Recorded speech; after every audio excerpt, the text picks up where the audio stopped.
అందరికీ నమస్కారం. Welcome to my channel. రాష్ట్ర వ్యాప్తంగా ఉన్న రైతులందరికీ పీఎం కిసాన్ తరపు నుంచి ఒక శుభవార్త అయితే వచ్చిందండి. ఆ శుభవార్త ఏంటి, దానికి సంబంధించిన పూర్తి వివరాలు ఏంటి అని మనం ఈ వీడియోలో అయితే చూసేద్దామండి. మీరు ఇంతవరకు నా ఛానల్ని సబ్స్క్రైబ్ చేసుకున్నట్టయితే దయచేసి సబ్స్క్రైబ్ బటన్ పైన క్లిక్ చేసి గంట సింబల్ పైన ప్రెస్ చేసి ఆల్ పైన క్లిక్ చేయండి. దీనివల్ల నేను చేసే ప్రతి వీడియో యొక్క నోటిఫికేషన్ మీకు అందుతుంది. ఏపీ ప్రభుత్వ పథకాలకు సంబంధించిన ఏ సమాచారాన్ని మీరు మిస్ అవ్వకుండా ఉంటారు. లైక్ చేయండి, షేర్ చేయండి, వీడియోని ఎక్కడ స్కిప్ చేయకండి, చివరి వరకు చూడండి. దీనివల్ల ఇంపార్టెంట్ పాయింట్స్ మిస్ అవ్వకుండా ఉంటారు. ఇక ఆలస్యం చేయకుండా వీడియోలోకి అయితే వెళ్ళిపోదాం. రాష్ట్ర వ్యాప్తంగా ఉన్న రైతులకు పీఎం కిసాన్ తరపు నుంచి ఒక శుభవార్త అయితే అందిందండి. త్వరలోనే పీఎం కిసాన్ యొక్క డబ్బులను అయితే విడుదల చేయబోతున్నారు. ఏకంగా 6,000 రూపాయలు అయితే విడుదల చేయడానికి ప్రభుత్వం అయితే సన్నాహాలు మొదలుపెట్టిందండి.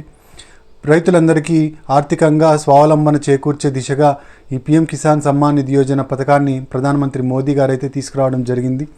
2019లో వచ్చిన ఈ పథకం మనకు ఇప్పటికీ 18 విడతల్లో డబ్బులను అయితే చెల్లించడం జరిగింది. 18 విడతల్లో 36,000 రూపాయలు రైతుల ఖాతాలోకి అయితే చేరిందనమాట. అయితే ఈ పీఎం కిసాన్ సమ్మాన్ నిధి యోజన డబ్బులు రావాలి అంటే తెల్ల రేషన్ కార్డు ఖచ్చితంగా కలిగి ఉండాలండి. తెల్ల రేషన్ కార్డు ఉన్న వాళ్ళకు మాత్రమే ఈ పీఎం కిసాన్ సమ్మాన్ నిధి యోజన డబ్బులు అయితే వస్తాయి. ఇక ఈ ఇన్కమ్ ట్యాక్స్ పేయర్స్ ఎవరికి ఈ పీఎం కిసాన్ డబ్బులు అయితే రావండి. ఇన్కమ్ ట్యాక్స్ పే చేస్తున్నట్టయితే వాళ్ళకు డబ్బులు పడవు. అంతేకాకుండా డాక్టర్లు, లాయర్లు, చార్టెడ్ అకౌంట్స్ ఇలాంటి పెద్ద పెద్ద వృత్తుల్లో ఉన్న వాళ్ళకి, ఎమ్మెల్యేలు, ఎంపీలు ఇలాంటి వృత్తుల్లో ఉన్న వాళ్ళకు కూడా ఈ పీఎం కిసాన్ డబ్బులు అయితే రావండి. కేవలం ఆర్థికంగా వెనుకబడిన వర్గాలకి మాత్రమే ఈ పీఎం కిసాన్ డబ్బులు అయితే వస్తాయండి. అంతేకాకుండా 5 ఎకరాల లోపు పొలం ఉండాలి, అంతకన్నా ఎక్కువైతే ఉండకూడదు అనమాట. 5 ఎకరాల లోపు ఉన్న వాళ్ళకి మాత్రమే వస్తుంది. ఇక ఈ పీఎం కిసాన్ సమ్మాన్ నిధి యోజన డబ్బులు 4 నెలలకు ఒక విడత అయితే రిలీజ్ చేయడం జరుగుతుందండి. 4 నెలలకు ఒక విడతలో 2,000 రూపాయలు రిలీజ్ చేస్తారు. 2,000, 2,000, 2,000 మొత్తం 3 విడతల్లో 6,000 రూపాయలు అయితే రిలీజ్ చేయడం జరుగుతుందన్నమాట. ఈ సంవత్సరం మనకు 2024 సంవత్సరంలో 10 కోట్ల మంది రైతులు అయితే లబ్ధి పొందడం జరిగిందనమాట 18వ విడతకి. ఇక 19వ విడత ఏకంగా 6,000 రూపాయలు అయితే రిలీజ్ చేయబోతోందనమాట కేంద్ర ప్రభుత్వం.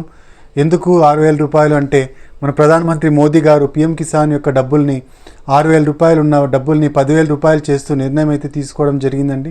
10,000 రూపాయల్లో 4,000 రూపాయలు 18వ విడత, 17వ విడతలో ఇచ్చేశారనమాట. ఇక 6,000 రూపాయలు బ్యాలెన్స్ ఉంది. ఈ 6,000 రూపాయలని 19వ విడతలో అయితే ఇవ్వడం జరుగుతుందండి. 19వ విడతలో ఏకంగా 6,000 రూపాయలు రైతుల ఖాతాలోకి అయితే చేరబోతోందండి. ఈ పీఎం కిసాన్ సమ్మాన్ నిధి యోజన డబ్బులు రావాలంటే ఈకేవైసీ అయితే తప్పనిసరిగా చేసుకోవాలండి. ఈకేవైసీ అంటే ఎలక్ట్రానికల్లీ నో యువర్ కస్టమర్ అండి. మన ఆధార్ ద్వారా మన వివరాలను ప్రభుత్వ డేటాలో సేకరించడాన్ని ఈకేవైసీ అంటారు. ఈకేవైసీ చేసుకున్న రైతులకు మాత్రమే మనకు డబ్బులు అయితే పడతాయన్నమాట. 17, 18వ విడతల్లో డబ్బులు పడని వాళ్ళందరికీ ఈకేవైసీ చేయించుకొని వాళ్ళేనండి. 19వ విడతలో మీకు డబ్బులు పడాలి అంటే ఈకేవైసీని అయితే ఖచ్చితంగా చేయించుకోండి. ఇక ఎన్పిసిఐ లింకింగ్ కూడా ఖచ్చితంగా కలిగి ఉండాలి రైతులందరూ. గతంలో మీరు డబ్బులు తీసుకున్నట్టయితే గవర్నమెంట్ తరపు నుంచి మీకు ఎన్పిసిఐ లింకింగ్ ఆల్రెడీ ఉంటుందండి. మీరు మళ్ళీ దాని గురించి భయపడాల్సిన అవసరం లేదు, ఎన్పిసిఐ లింకింగ్ ఉంటుంది. ఇక కొత్తగా అప్లై చేసుకునే వాళ్ళకు న్యూ రిజిస్ట్రేషన్స్కి మనకు ఆంధ్రప్రదేశ్లో ఫార్మర్ రిజిస్ట్రేషన్ ఐడిని అయితే కంపల్సరీ చేసిందండి. మన పీఎం కిసాన్ డబ్బులకి పీఎం కిసాన్ డబ్బులు రావాలి అంటే మనకు ఫార్మర్ రిజిస్ట్రేషన్ ఐడి ఖచ్చితంగా ఉండాలి. ఈ ఐడి ఉన్నప్పుడు మాత్రమే మనం అప్లై చేసుకోవడానికి కుదురుతుందన్నమాట కొత్త రిజిస్ట్రేషన్స్కి. అయితే తెలంగాణలో ఈ ప్రాబ్లం లేదండి. తెలంగాణలో ఇంకా మనకి ఫార్మర్ రిజిస్ట్రేషన్ ఐడి అవసరం లేకుండానే పీఎం కిసాన్కి అయితే అప్లై చేసుకోవచ్చు. ఆంధ్రప్రదేశ్తో సహా 10 రాష్ట్రాల్లో మనకు ఈ అప్డేట్ అయితే రావడం జరిగిందనమాట.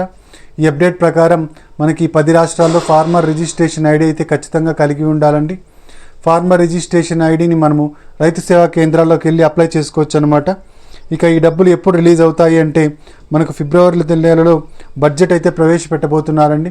ఈ బడ్జెట్లో మనకు ఈ నిధులు అయితే కేటాయించడం జరుగుతుందన్నమాట. పీఎం కిసాన్కి నిధులు కేటాయించి అదే వారంలో పీఎం కిసాన్ డబ్బులను అయితే రిలీజ్ చేయబోతున్నారు. మనకు లాస్ట్ ఇయర్ కూడా ఫిబ్రవరి నెలలోనే పీఎం కిసాన్ డబ్బులు అయితే పడ్డాయండి. ఇప్పుడు ఈ సంవత్సరం కూడా ఫిబ్రవరి మొదటి వారంలో మనకు డబ్బులు అయితే పడబోతున్నాయి. మొత్తంగా 6,000 రూపాయలు అయితే రైతుల ఖాతాలోకి ఎన్నడూ లేని విధంగా పడబోతున్నాయండి. ఇదండి పీఎం కిసాన్కి సంబంధించిన తాజా సమాచారం. మీరు ఇంతవరకు నా ఛానల్ సబ్స్క్రైబ్ చేసుకున్నట్టయితే దయచేసి సబ్స్క్రైబ్ బటన్ పైన క్లిక్ చేసి గంట సింబల్ పైన ప్రెస్ చేసి ఆల్ పైన క్లిక్ చేయండి. దీనివల్ల నేను చేసే ప్రతి వీడియో యొక్క నోటిఫికేషన్ మీకు అందుతుంది. లైక్ చేయండి, షేర్ చేయండి. Thank you very much.